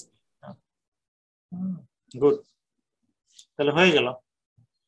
লাস্ট আরেকটা নিয়ম আছে তোমার হচ্ছে, অনেক সময় আমরা মিন দিয়ে দিই, সাম অফ স্কয়ারস দিয়ে দিই, একদম আরো আগে দিলাম। এই সাম অফ স্কয়ারস কে তোমার হচ্ছে ডিগ্রিজ অফ ফ্রিডম দিয়ে ভাগ করলে এখানে তোমার ব্লক অনেক কয়টা সংখ্যা দেখো তো, 1 2 3 4 5 6 7 8 10টা অবজারভেশনের তোমার ডিগ্রিজ অফ ফ্রিডম কত, ডিগ্রিজ অফ ফ্রিডম কত? 9। এবং তোমার এখানে বলে আরেকটা জিনিস বলা আছে, এই জায়গাতে একটু ট্রিকি আছে আসলে।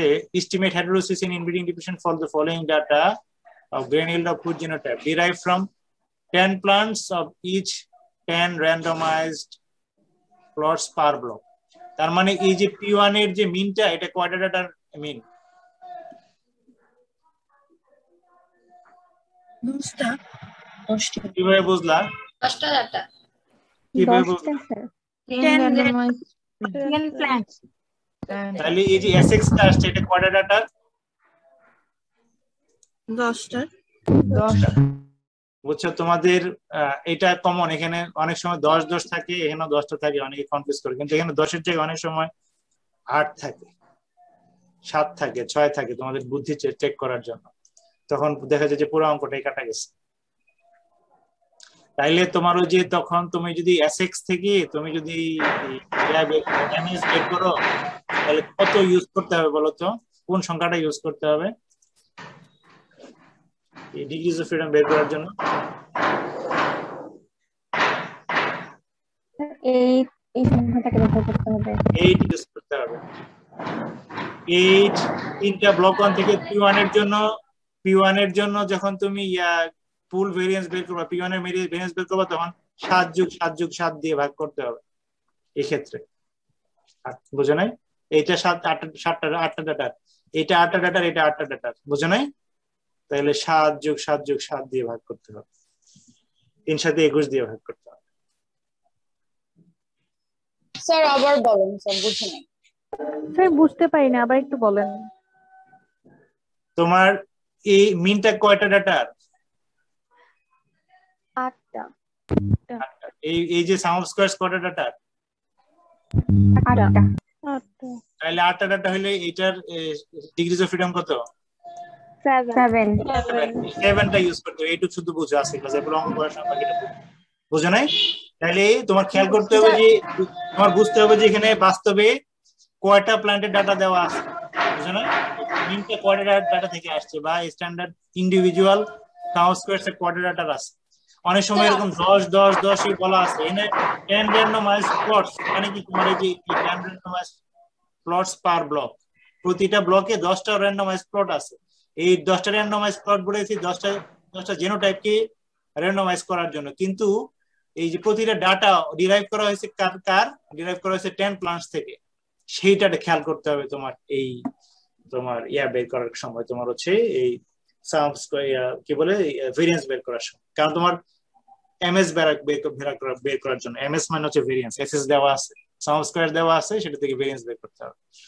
শুধুমাত্র এইটুকু আজকে বুঝছো, বাকিটা অঙ্ক করার সময় সিকোয়েন্সিয়ালি তোমাকে স্যার দেখাবে।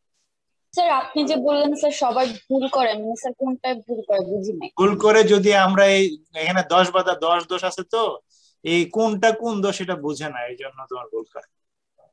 তাহলে খেয়াল করবো যে প্ল্যান সংখ্যা কয়টা আছে।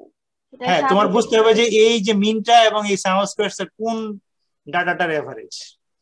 এই প্লটের তো এভারেজ না, এর পরের 10 যে বলা হয়েছে পরের এই প্লট, তো এই 10টা প্লটকে মিন করছে। প্রতিটা ব্লকে 10টা প্লট আছে, 10টা প্লটে P1 একবার দেওয়া হয়েছে, P2 একবার দেওয়া হয়েছে, F1 একবার দেওয়া হয়েছে, F2 একবার দেওয়া হয়েছে, F2 আরেকবার দেওয়া হয়েছে, এই জেনোটাইপ গুলো 10 বার দেওয়া হয়েছে, সেটা মিন করছে 10 র্যান্ডমাইজ প্লট পার ব্লক। বুঝছো? এই দুইটা 10-এর কোন 10 কোনটা এটা অনেকে বুঝে না, আমি বুঝিয়ে দিচ্ছি। বুঝছো? আমি কোনো কিছু তোমার এই ধরে রাখি না, সব বলে দিই। বুঝছো? জি স্যার। জি স্যার। কোনো রহস্য নাই, রেখে দিই, সব বলে দিচ্ছি। যেভাবে আল্লাহ তোমার হচ্ছে কোরআন শরীফে সবকিছু পরিষ্কার ভাবে বলে দিচ্ছে, এরপরে তোমার ভালো করবা কি খারাপ করবা তোমার ইচ্ছা, সবকিছু কিন্তু বলে দেওয়া আছে যে তুমি এই কাজ করলে এই হবে, এই কাজ করলে এই হবে, এই করলে জাক্কুম ফল খেতে হবে, এই ফলে তোমার হচ্ছে সারা জীবনে আরাম এসে থাকতে পারবে, যা ইচ্ছা তা খেতে পারবে, যখন যেটা চাবে সেটা খেতে পারবে। বলে দেওয়া হয়নি? জি স্যার। জি স্যার। এরকম সবকিছু বলে দিচ্ছি আমি আমি কি তোমাকে এটা বোঝায় দিইনি যে এখানে 10-এর জায়গায় কখনো কোনো 7 দিতে পারে, 6 দিতে পারে, বলে দেয়নি যে 5টা প্ল্যান্টের ডাটা হইতে পারে, বলে দেয়নি? তাইলে তোমার হচ্ছে এমএস ভ্যালু বের করার সময়, ভেরিয়েন্স বের করার সময় এই 5-4 ইউজ করতে হবে, বা 6-4 ইউজ করতে হবে। 10 দুই জায়গায় নাও থাকতে পারে। আর কিছু নাই, সব রহস্য আমি বলে দিচ্ছি। এখন তুমি অঙ্ক করার সময় দেখবে এগুলা মাথায় আসবে আশা করি, আর যাদের আসবে না তাদের আসবে না। স্যার র্যান্ডমাইজ প্লট নাম্বার তো চেঞ্জ করে দিতে পারে, বাট ওটা কোনো কাজে আসবে না স্যার। এমন র্যান্ডমাইজ, খেয়াল করো আমার কথা, র্যান্ডমাইজ প্লটের নাম্বার যদি এখানে চেঞ্জ করে, এখানে তোমার এই এর সংখ্যাও চেঞ্জ হবে, এইটার সাথে এটা হুবহু মিলতে হবে। হ্যাঁ, প্লটের সংখ্যা এখানে মিলতে হবে। যদি 5টা র্যান্ডমাইজ ব্লক বলে, তাহলে P1 P2 F1 F2 এবং BC1 এই 5টা থাকতে পারবে, 5টা লাইন 5 বার থাকবে। 6টা বললে P1 একবার, P2 একবার, F1 একবার, F2 একবার, BC1 একবার, BC2 একবার, এই 6টা বুঝা গেল না? 6টা লাইন এরও থাকবে তখন, বুঝছো? ইভেন খেয়াল করো, আমি যদি তোমার এই অঙ্কটাতে এই অংশটুকু কেটে দিতাম, অঙ্কের কোনো তোমার কোনো ডাটার কোনো অভাব নাই, বুঝছো না? Estimate heterosis and in-between difference for the following data. Following data তো বলাই আছে কয়টা প্লট, প্রতিটা ব্লকে কয়টা প্লট বলা আছে, দেওয়া আছে না, দেওয়া দেখা যাচ্ছে না? জি স্যার। শোনা যায় না এখানে? যায়, বুঝছো না? ইভেন যদি ডাটাটাকে ছোট করে দিই, একটু ডিলিট করে দিই, তাহলে এখানে তিনটা, একটা দুটো তিনটা প্লট, তিনটা জেনোটাইপ, P1 P2 একটা F1। বুঝতে পারছে না? এইটুকু বাকিটুকু না থাকলে কিন্তু হতো, কিন্তু বাকিটুকু থাকে এবং এখানে কনফিউশন তৈরি হয় ছাত্রদের। আমি কনফিউশন যাতে তৈরি না হয় এর জন্য বললাম।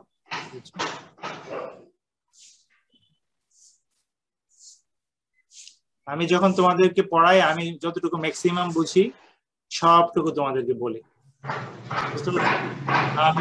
আমি যখন ছাত্র ছিলাম এরকম এক্সপোজার কেন, তার 10 ভাগের এক্সপোজারও পাইনি, সত্যি কথা বলছি। আমার স্যারদের শিখছি, সম্মান করে বলতেছি যে শুধু বলতো যে এরপরে যে এটুক কর, এরপরে যে এটুক কর, কি করলাম না কিছুই বুঝিনি। তোমার হচ্ছে এই যে একটা ক্লাসের আগে যে এত ডিটেল আমি তোমাকে সবকিছু 2বার 3বার করে বলে দিছি, অসম্ভব, কিছুই পাইনি। এগুলো পড়াইতে তোমার নিজে বুঝে নিছি, বুঝছো? এরপরে যদি না পারো সেটা তোমার ব্যর্থতা। বুঝতে পারছো বিষয়টা? আমি কোনো কিছু ফাঁক রাখিনি, সবকিছু বলে দিচ্ছি। এবং গত ক্লাসে তোমার হচ্ছে যে ANOVA নিয়ে আলোচনা করছি, সেটাও এখানে হেল্পফুল ছিল। এবং আমি যদি পড়াইতাম, এই রুটিনটা যদি তোমার হচ্ছে আমি তৈরি করতাম, তাহলে আগে ভ্যালিডিটি টেস্টিং পড়ায় তারপর এটা পড়াইতাম। এবং কোনো স্যার মনে করে যে এটা আগে পড়ানোর দরকার, এই জন্য এটা আগে পড়ানো হচ্ছে। আগে আমি মনে করি ভ্যালিডিটি টেস্টিং পড়লে তুমি যে SSMS কিভাবে বের করতে, এটা সম্পর্কে আগে তোমার ধারণা হয়তো। যাই হোক, এটা তোমার পড়াই তোমার এই অঙ্কটা করতে হবে, ওই যে এই অঙ্কটা SSMS ANOVA করেই এটা করতে হবে। অতএব ওই তোমার ভ্যালিডিটি টেস্টিং এর ওই পার্টটুকু তোমার করা হয়ে যাবে। আমি তোমাকে সবকিছু বলছি, তোমাদের কোনো কোয়েশ্চেন থাকলে আমাকে বলতে পারো। স্যার প্রবলেম 3 তে যে সিগনিফিকেন্স টেস্ট 3 টাইপস ছিল, হেটারোবেলটোসিস, রিলেটিভ হেটারোসিস, আচ্ছা 3 নাম্বারটা কিভাবে বের করব? হেটারোসিস ওভার F2।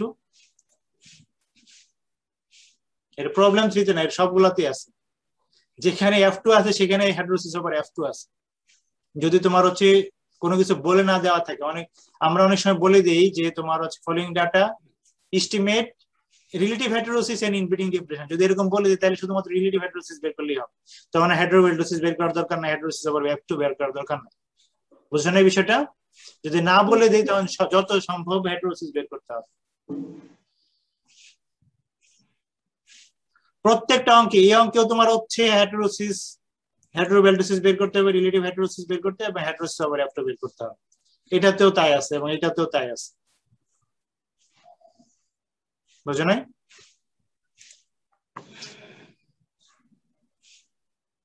এই 3 রকম হেটারোসিস প্রত্যেকটা অঙ্কে আছে না?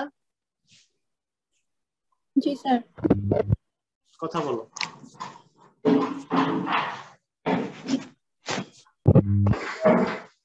আর কারো কোনো কোশ্চেন না থাকলে আমি শেষ করবো ক্লাস। বলো, আর কোনো কোশ্চেন আছে?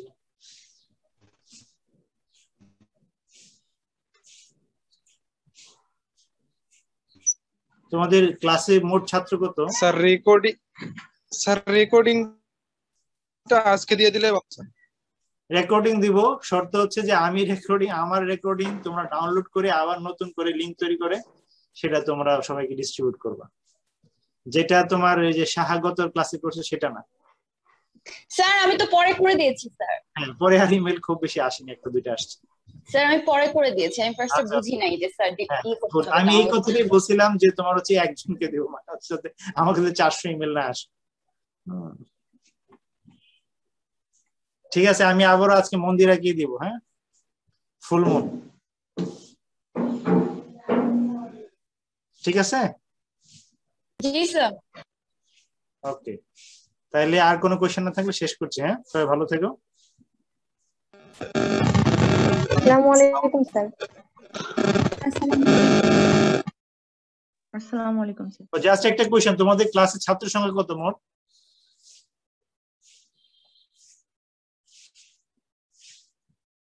হ্যালো স্যার জানার মতে 320 এর মতো টোটাল, কিন্তু অনলাইন ক্লাস 230 প্রেজেন্ট। তাহলে তো এই যে এত ইম্পর্টেন্ট একটা লেকচার বুঝছো, এবং তোমার এই সাবজেক্টে পাস করতে চাইলে পাসটা ধরো তোমার হচ্ছে কেউ যদি এ প্লাস পেতে চায় তাহলে এগুলো বুঝতেই হবে, হেটেরোসিস থাকি পরীক্ষা, বুঝো না? ঠিক আছে, আল্লাহ হাফেজ।